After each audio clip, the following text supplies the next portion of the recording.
ಅಮ್ಮ,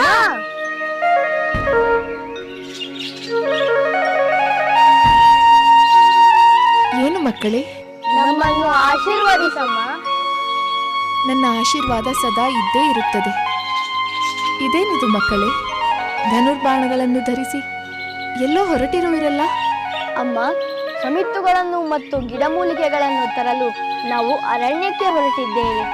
ಏನಾದರೂ ಅಪಾಯ ಸಂಭವಿಸಿದರೆ ಅದನ್ನು ನಿವಾರಿಸಿಕೊಳ್ಳಲು ಧನುರ್ಬಾಣಗಳು ಅಷ್ಟೇ. ಚಿಂತಿಸಬೇಡಮ್ಮ, ಕಾಡು ಮೃಗಗಳಿಂದಲೂ ಅಪಾಯ ಸಂಭವಿಸಬಹುದಲ್ಲವೇ? ಆತ್ಮರಕ್ಷಣೆಗೆ ನಮ್ಮ ಜೊತೆ ಆಯುಧಗಳಿರುವುದು ಒಳ್ಳೆಯದು. ಗುರುಗಳ ಅನುಮತಿ ಪಡೆದಾಯಿತೆ? ಅವರು ಆಶ್ರಮದಲ್ಲಿಲ್ಲ, ವರುಣನ ಯಜ್ಞಕ್ಕೆಂದು ಹೊರಗೆ ಹೋಗಿದ್ದಾರೆ. ಹಿಂದಿರುಗಿ ಎಂದು ಬರುವರೋ ತಿಳಿಯದು. ಆದರೆ ಆಶ್ರಮದ ರಕ್ಷಣೆಯನ್ನು ನಮಗೆ ವಹಿಸಿ ಹೋದರು. ಹೌದೇನು? ಮಕ್ಕಳೇ, ಪೂಜ್ಯರಾದ ಗುರುಗಳ ಅಪ್ಪಣೆಯನ್ನು ಶ್ರದ್ಧೆಯಿಂದ ಪಾಲಿಸಬೇಕಾದದ್ದು ನಿಮ್ಮ ಕರ್ತವ್ಯ. ಅದರಂತೆಯೇ ಸಮಿತ್ತುಗಳನ್ನು ತರಲು ನಾನು ಅರಣ್ಯಕ್ಕೆ ಹೊರಟಿದ್ದೇನೆ. ನಾನು ನಮ್ಮ ಆಶ್ರಮದ ತೋಟಕ್ಕೆ ಹೋಗುತ್ತೇನೆ. ನನ್ನ ಜೊತೆ ಕೆಲವು ಹುಡುಗರು ಬರುತ್ತಾರೆ. ಹೋಗಿ ಬನ್ನಿ ಮಕ್ಕಳೇ, ಆದರೆ ಕತ್ತಲಾಗುವ ಮುನ್ನ ಹಿಂದಿರುಗಿ ಬಂದು ಬಿಡಿ. ಖಂಡಿತ ಬರುತ್ತೇವಮ್ಮ, ನೀನು ಚಿಂತಿಸಬೇಡ. ನಾವು ಕ್ಷೇಮದಿಂದ ಹಿಂದಿರುಗಿ ಬರುತ್ತೇವೆ. ಆಯಿತು, ಹೋಗಿ ಬನ್ನಿ. ನಿಮಗೆ ಶುಭವಾಗಲಿ.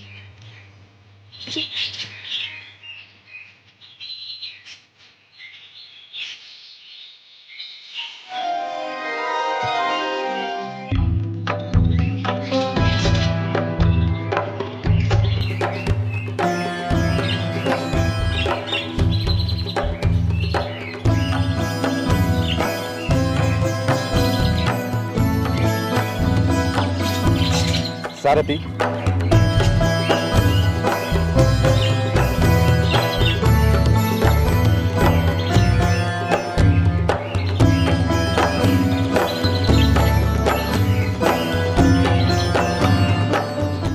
ಅಮಾತ್ಯರೇ, ನಮ್ಮ ಅಶ್ವಮೇಧ ಯಾಗದ ಕುದುರೆ ಈಗ ಯಾವ ಪ್ರದೇಶಕ್ಕೆ ಬಂದಿದೆ? ಪ್ರಭು, ನಮ್ಮ ಯಾಗದ ಕುದುರೆಯು ಈಗ ಪರಮ ಪೂಜ್ಯರಾದ ವಾಲ್ಮೀಕಿ ಮಹರ್ಷಿಯ ಆಶ್ರಮದ ಪ್ರದೇಶಕ್ಕೆ ಬಂದಿದೆ. ಹೌದೇನು?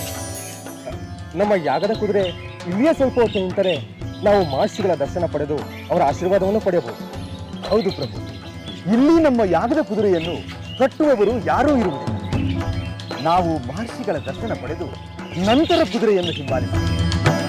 ಹಾಗಾದರೆ ಅಮಾತ್ಯರೇ, ನೀವು ಆಶ್ರಮಕ್ಕೆ ಹೋಗಿ ಮಹರ್ಷಿಗಳ ಸಮಯವನ್ನು ನೋಡಿ ಅವರ ಅನುಮತಿಯನ್ನು ಪಡೆದು ಬಂದರೆ ನಾವು ಅವರ ದರ್ಶನವನ್ನು ಪಡೆಯಬಹುದು.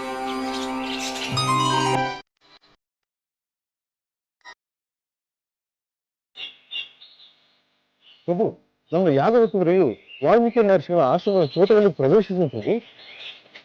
ಚಿಂತೆ ಇಲ್ಲ, ಅದು ಅಲ್ಲಿಯೇ ಸ್ವಲ್ಪ ಹೊತ್ತು ವಿಶ್ರಾಂತಿ ಪಡೆಯಲಿ. ಅದನ್ನ ಸೈನಿಕರು ನೋಡಿಕೊಳ್ಳಲಿ. ಅಷ್ಟರಲ್ಲಿ ನಾವು ಮಹರ್ಷಿಗಳ ದರ್ಶನ ಮಾಡೋಣ. ಸೈನಿಕರು ಅಲ್ಲಿಯೇ ಇದ್ದಾರೆ ಪ್ರಭು. ಕುದುರೆ ಅಲ್ಲಿದೆ ಎಂದು ತಿಳಿಸಿರಲಿಲ್ಲ. ಆಗಲಿ ಅಮಾತ್ಯರೇ, ನಾನು ಈಗಲೇ ಹೋಗಿ ಮಹರ್ಷಿಯ ಸಮಯ ತಿಳಿದು ಬರುತ್ತೇನೆ.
ಲವ, ನಿನ್ನ ಗುರಿಯೇ ಗುರಿ.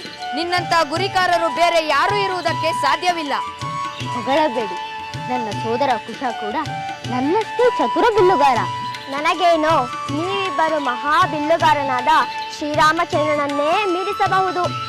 ಏಕಾಗಬಾರದು? ನಮ್ಮ ಗುರುಗಳ ಆಶೀರ್ವಾದವಿದ್ದರೆ ಖಂಡಿತ ಅದು ಸಾಧ್ಯ. ಅದು ಸಾಧ್ಯವೋ ಅಲ್ಲವೋ ಎಂದು ತಿಳಿಯಬೇಕಾದರೆ ನೀವು ಶ್ರೀರಾಮಚಂದ್ರನ ಜೊತೆ ಯುದ್ಧ ಮಾಡಬೇಕಾಗುತ್ತದೆ. ಅದು ಸಾಧ್ಯವೇ ಇಲ್ಲ. ಶ್ರೀರಾಮಚಂದ್ರ ಪ್ರಭುವೆಲ್ಲಿ, ಲವಕುಶರೆಲ್ಲಿ? ಇವರ ನಡುವೆ ಯುದ್ಧವೆಂದರೇನು? ಅಸಾಧ್ಯ, ಅಸಾಧ್ಯ. ಅಸಾಧ್ಯವೆನ್ನುವುದು ಯಾವುದೂ ಇಲ್ಲ ಮಿತ್ರರೇ. ಒಳ್ಳೆಯ ಕಾರಣಕ್ಕೆ ನಾನು ಯಾರೊಂದಿಗೆ ಬೇಕಾದರೂ ಯುದ್ಧ ಮಾಡಲು ಸಿದ್ಧ. ಅಂದರೆ ನೀನು ಶ್ರೀರಾಮ ಜೊತೆ ಯುದ್ಧ ಮಾಡುವೆಯಾ? ಅಂತ ಸಂದರ್ಭ ಏಕಾಗಬಾರದು. ನೀನು ಶ್ರೀರಾಮನಿಗೆ ಹೆದರುವುದಿಲ್ಲವೇ?